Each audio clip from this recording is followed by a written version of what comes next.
Today I'm going to tell you about something that most opal lovers don't know. Somebody's trying to steal your car. You better get out there.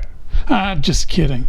Only some of your cars are being stolen while you're foolishly watching this YouTube video. What you don't know is that some opal looks better when viewed from the side. Now, you opal cutters out there know this. Of course, you may deal with this every day. But what do I mean by the side?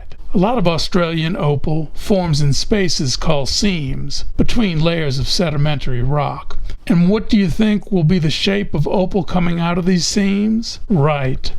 It'll be flat and narrow, like a sheet or a plate. That is what is meant by seam opal. Now, because the seams are usually pretty narrow, we almost always cut opal long ways, parallel to the surface. But it turns out that a lot of seam opal actually looks better when viewed from the side. Cutting perpendicular to the seam is what many opal cutters refer to as cross-cutting. Now, most seam opal is too narrow to get large stones if we cut crossways, but occasionally opal just lends itself to being cut this way, and that's what I'm going to cover in this video. This is the Rainbow Shield, 25.5 carats of Mintabie crystal opal that I made about 7 years ago. I got this out of the bank vault because there's a lesson to be learned here about cross-cutting and top and side views. And I want you to know that the whole bank vault thing is a major pain in the ass. But that's just one of the many things I do for you guys out of dedication and, well, absolute respect. I'm kidding about the respect part, but I am dedicated. Sorta. I bank people are vicious, and I don't want to go back there anytime soon, so listen up. The front of this stone is absolutely spectacular. It doesn't get any more beautiful than this, right? Well, let's have a look at an angle closer to the side view. Is it even better than the front? I was aware that the view from a low-angle side view was more colorful, but I knew that it would be next to impossible to get a large cabochon at a low angle like that. So why did I want a large cabochon? Well, I have a theory, and it goes like this. Bigger is better, and better is good. You can quote me on that.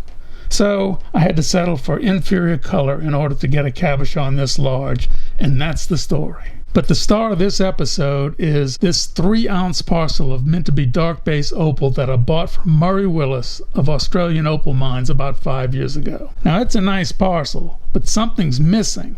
The kingstone. Now, some of you probably don't know what a kingstone is. Well, a kingstone is the biggest, brightest piece of opal in a parcel. The kingstone is the face of the parcel, sort of like what Tom Brady is to a football team. Now, people really want the kingstone. They want it so bad that in order to get it, they're going to have to buy a whole bunch of second-string players too. This parcel of Mintabie had no kingstone. So you're probably asking, how are they ever going to score a touchdown? Well, to me, the opal was so bright and there were so many nice pieces to cross-cut that I bought it. I decided that I would try to make some of these second stringers into stars. Let's give it a try.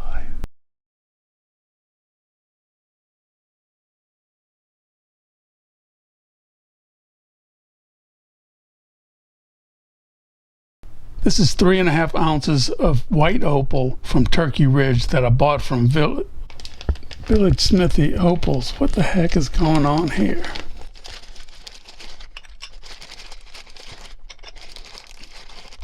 I keep all of my non-Ethiopian opal in water. Looks like we've got a little Martian water here. It's green. This green color is undoubtedly algae that have grown in this as it sat on the shelf. Algae certainly won't harm opal, but I've got to get to the bottom of this. I'm going to figure out what this is for sure later on. Kind of creepy.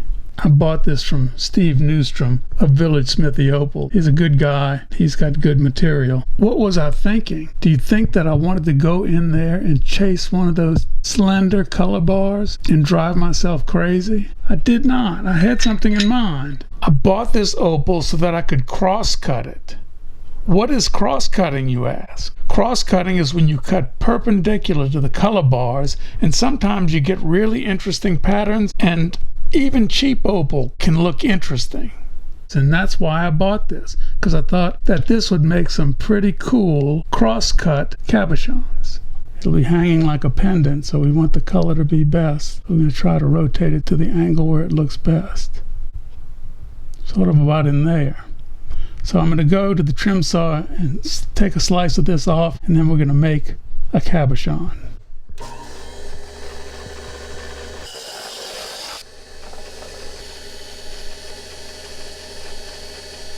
This is the stone that I've chosen to work on. It weighs 10.2 carats. You can see the cross-cut pattern here is not as prominent as it is right there. But you know, you don't have to show zebra stripes. You're trying to get the best color. I mean, I really like zebra stripes. I like zebras. They like me. Okay, I'm not going to say anymore. I can't get anywhere near 10 carats in the final stone, but let's just give this a try. This is what we're shooting for. I want to get this face as much as possible, and in order to do that, I'm going to saw this ridge down a little bit. Let's try it.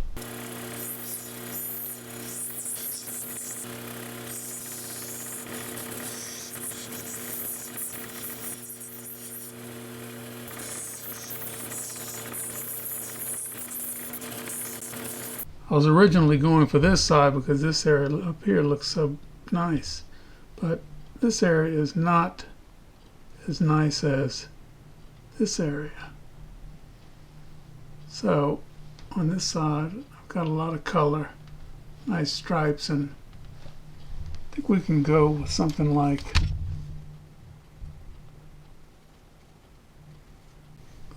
that.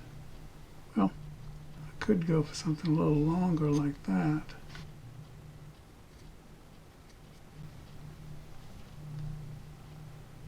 Yeah, I like that. Let's go with that.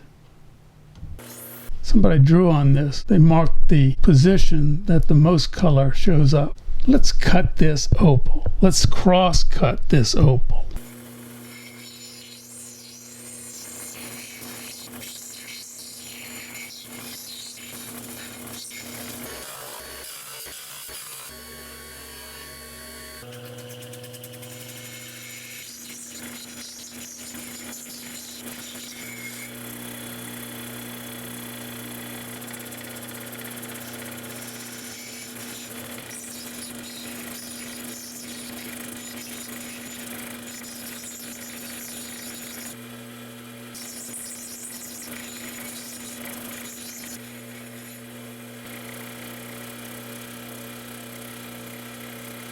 When you cut a cabochon, you have to worry about the thickness, and I was worried about it, so I was rolling the back in as I went. And I've got a pretty good dome on the back.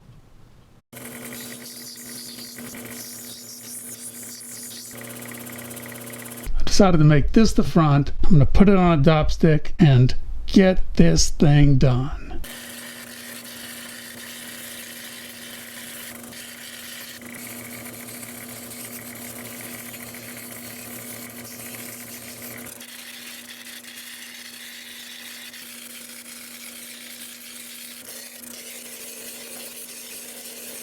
Here it is, the final stone, 19.3 carats.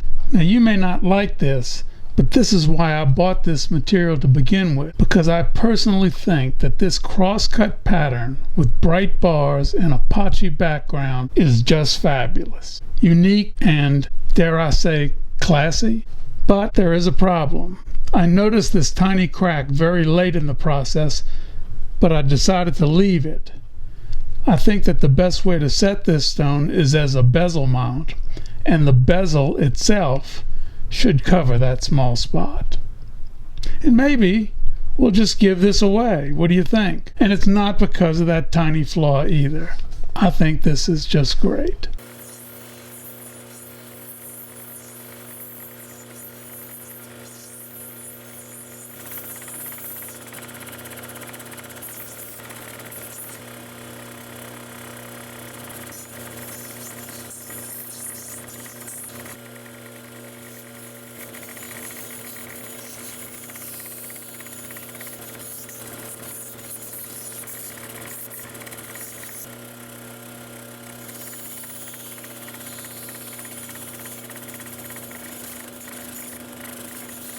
I've got the basic shape down. It looks pretty good now. Just needs a little more shaping, and it needs to be polished. Pretty cool.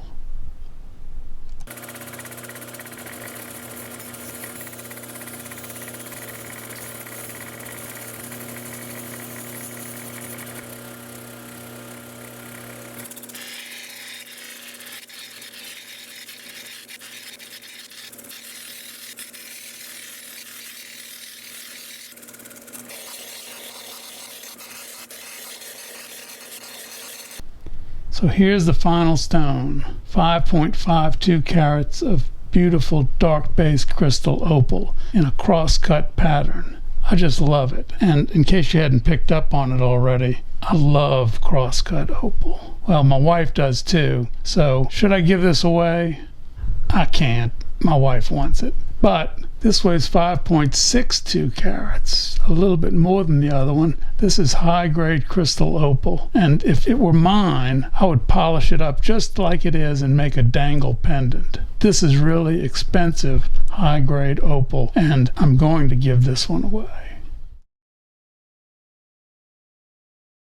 A lot of you seem to think that you know me, but you don't really know me. A lot of people think that they know people, but, well, remember when your parents' friends told your parents what a nice, well-mannered child you were? And your parents may have even believed them, right? You see, all people are really two different people in one. There's the one we present to others. We'll call that the good guy. And then there's the real you. We'll call that the asshole. Recently, a friend, well, what do you call a friend who doesn't know you well enough to know that you're an asshole?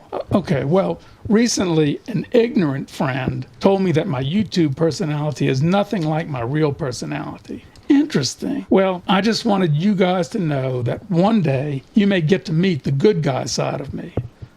Don't hold your breath. Okay, many of you do know Sheila, my sex toy. She's not a sex toy. I told Sheila's story in a recent video, the one making opal beads, but only 4 of you watched it. And what I want to know is, how do 4 people write 600 comments anyway? Well, today I have some shocking news for you about Sheila. Sheila is not my lover. She's my daughter. Her mother and I had a fling or two back in the day. I mean, I remember it like it was yesterday. And sometimes I can still feel those fiberglass splinters in my leg. So now you know. A lot of you have complimented me on how nice my handwriting is, but did not understand why sometimes it looks messy.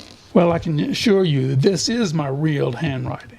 The nice stuff is my actual handwriting font. A long time ago, Sheila's mother and I were taking a flight to Monte Carlo, as we often did, in one of those airline magazines, Sky Magazine or American Way or Up Yours or what's that, Up and Away. There was a form to fill out so you could get your own handwriting font. Well, I mailed it in, and about 6 weeks later, I got a floppy disk in the mail with my font. Now, for those of you who don't remember floppy disks, it's like a USB stick, only really big, but not big enough for that screenshot of that porn star that you took. You might be able to fit part of her, though, maybe her huge eyes.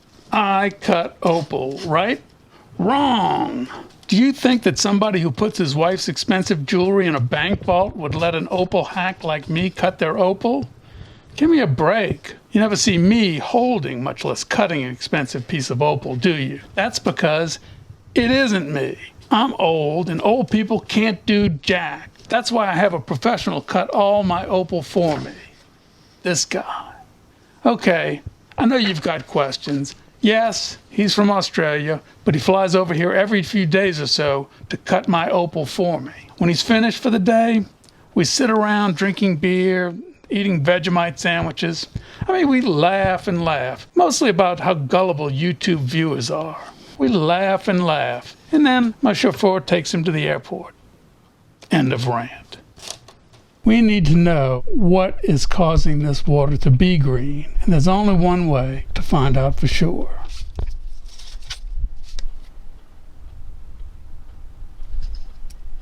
I'll be back in a few minutes with the answer.